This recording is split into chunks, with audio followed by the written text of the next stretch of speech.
So what is the difference between Vasana and Samskara? Vasana is impression. Samskara is a habit pattern. Samskara. From the Samskara word, Samskriti comes. Samskriti means culture. Okay. So you people are living in America. You have a culture very distinct from American culture. Your way of life inside a house, the way you eat food, the way you think of God, prayer God, all are different. It's a culture. Culture is a habit pattern. It's called Samskriti.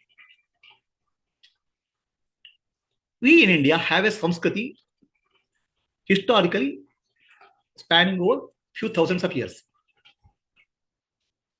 It's called Sanatana Dharma, Samskriti of Sanatana Dharma, culture.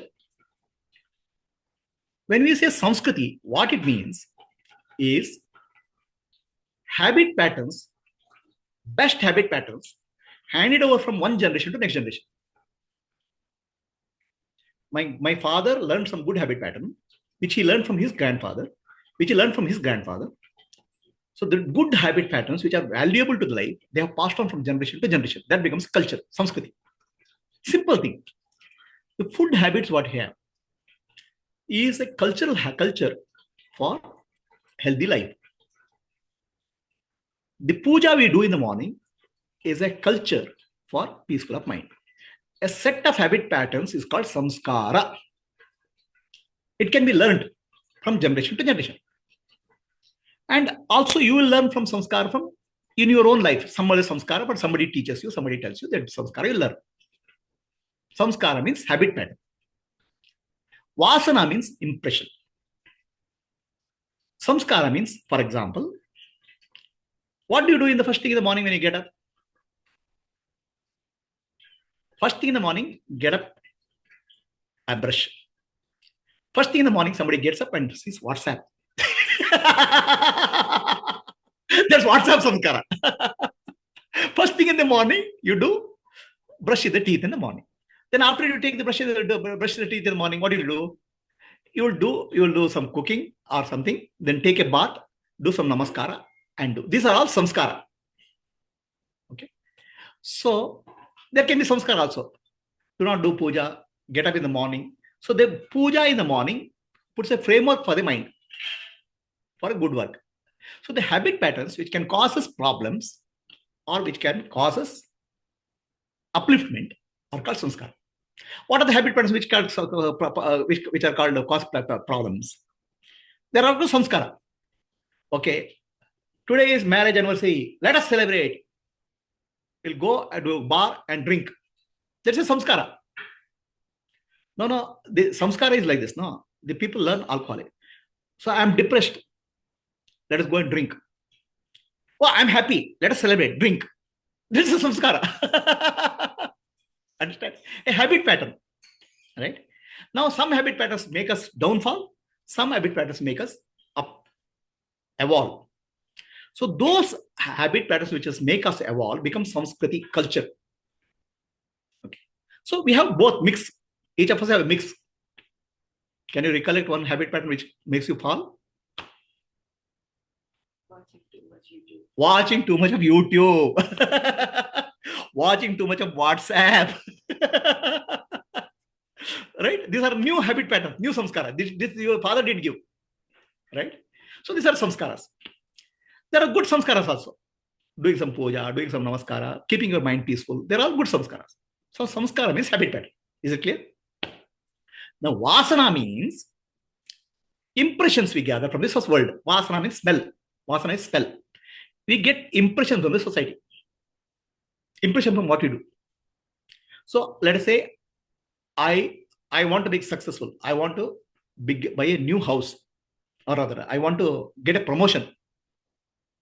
So I work hard. Then I don't get a promotion. I feel disappointed. That leaves an impression in me. Okay. That impression is called vasana. That impression will drive me. I want to get a promotion. I want to get a promotion. Then you will do some work for that. Vasanas will drive your action. Action will get result. Result will create further vasana. This is a cycle. You are trapped in the outer cycle, outer world. Vasanas will rise. I want to get a promotion. You'll work hard. You didn't get a promotion. Again, that becomes a vasana. I want. So that will become, you'll do work hard. So you're tied to the outer world with the vasana. So if vasana is not there, samskara is there. Some samskaras are good samskaras, which will help you maintain your health, maintain your mental balance.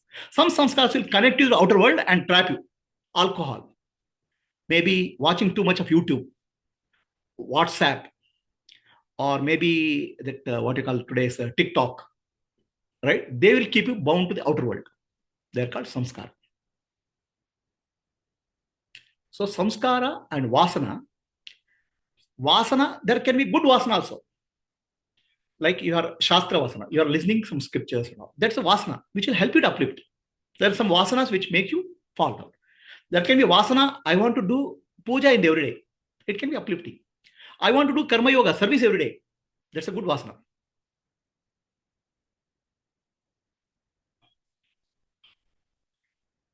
So, the question here asked is, reading a scripture. My grandmother used to read a scripture. My grandfather used to read a scripture. So I read a scripture. That's okay. It's called samskara. Okay. Samskara is a habit pattern which has come to you from parents, grandparents, society, or from the outer world. Vasana is your taste, based on your taste. So you read scriptures, your grandfather used to read Hanuman Chalisa. Now you read Hanuman Chalisa. Now you are a modern generation. You'll come back and say, what is this Hanuman Chalisa? All Hanuman, pride somewhere and all. I want only Superman Chalisa. Superman Chalisa you start. So you drop samskara and Superman Chalisa you chashe because you like that. Superman gives a feeling of I like. That's Vasana you develop. So you may get a samskara from your parents, then you continue it and you enjoy it, and that becomes a Vasana.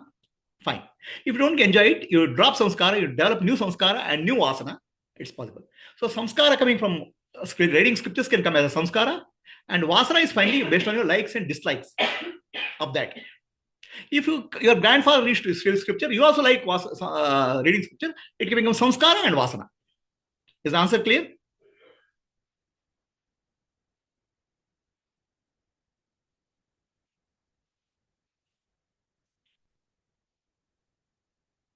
Okay. Anybody else? Any questions? So if there are no questions, we'll sit silently for some time. We'll sit silently until food is ready. Then food meditation we do. So people on Zoom, we'll be breaking for lunch or later. So we'll meditate for some time. Then we are breaking for lunch. After lunch,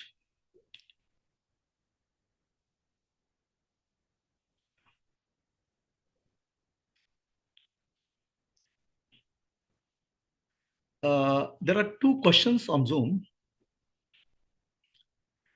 Should I answer that question or we'll go to meditation? How much time we have lunch time? So we'll take lunch at 1:30. We'll take lunch at 1 hour we have. I'll take 2 questions.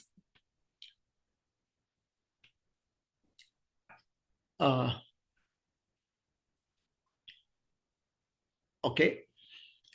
So the question, I'm taking one question. The question number 1 is,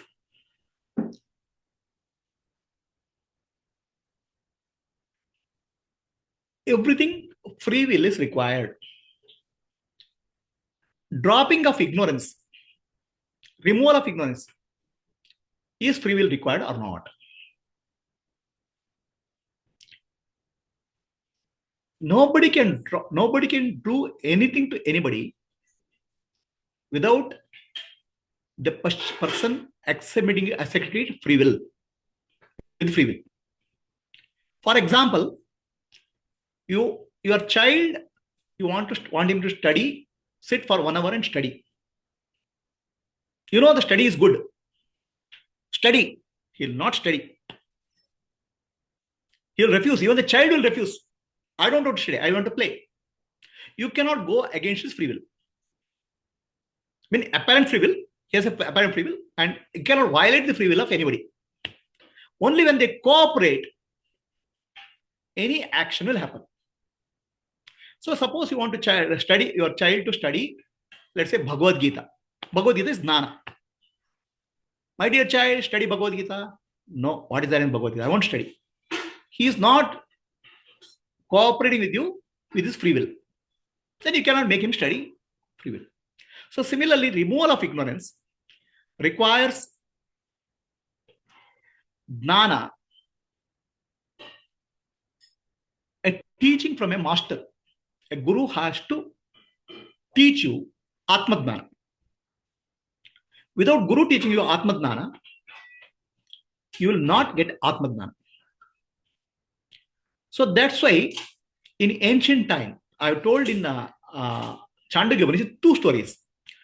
One story is of Shvetaketu, another story is Narada. Narada and Shvetaketu, both of them studied in Gurukula. They studied everything in Gurukula what they teach. But Atma Jnana, removal of ignorance, was not taught in Gurukula. Atma Jnana, Gurukula only teaches Aparavidya, means skills required for living. Whether Veda mantras or Dhanuridya or any other thing which is making a living what is required, they teach. But Atma Jnana, they don't teach. For teaching of Atma Jnana, you have to approach a master with your free will, the surrender to the master, then you will get a teaching. Your free will is required to remove Adnana.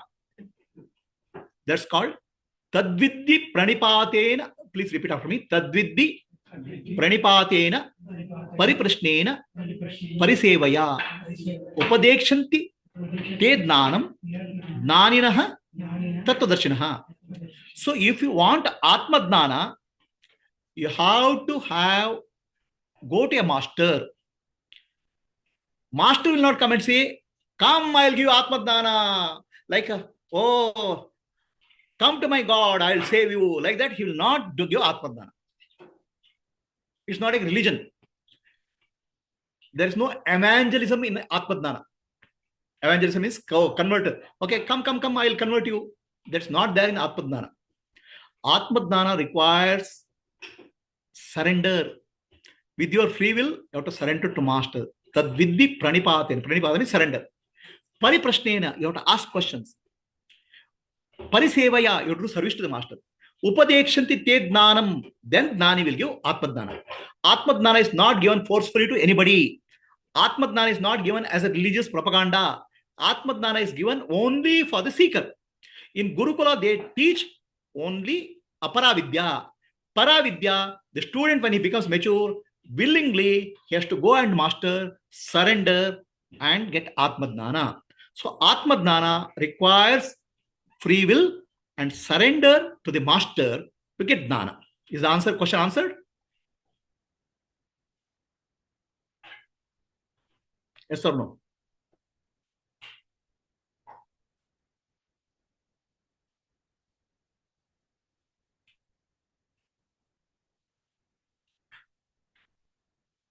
So the question here is requiring, does Jiva has a free will to remove his ignorance? Advaita says there's no free will. Advaita does not say there's no free will. This is a wrong understanding. Advaita says there is an apparent free will, which is real. Because of the apparent free will, we do a lot of karma, and karma phala is there. This is what also Advaita teaches. All your life is because of karma and karma phala, because of an apparent free will. And that apparent free will, you will exercise in everything.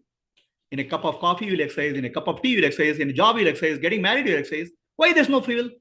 That apparent free will, you have to surrender. Apparent free will is in duality. That apparent free will you have to surrender to get Advaita Jnana. Then you will realize the free will was not real. In Dvaita, there's always an apparent free will. Dvaita itself is mithya. Free will is also mithya.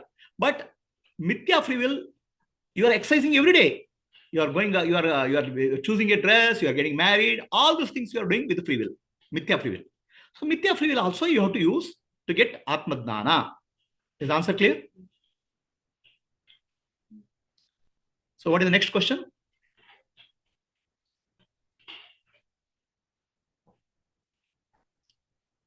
So next question, is this question answered? Next, I'll go to next question. Anybody has a follow-up question on this? Free will?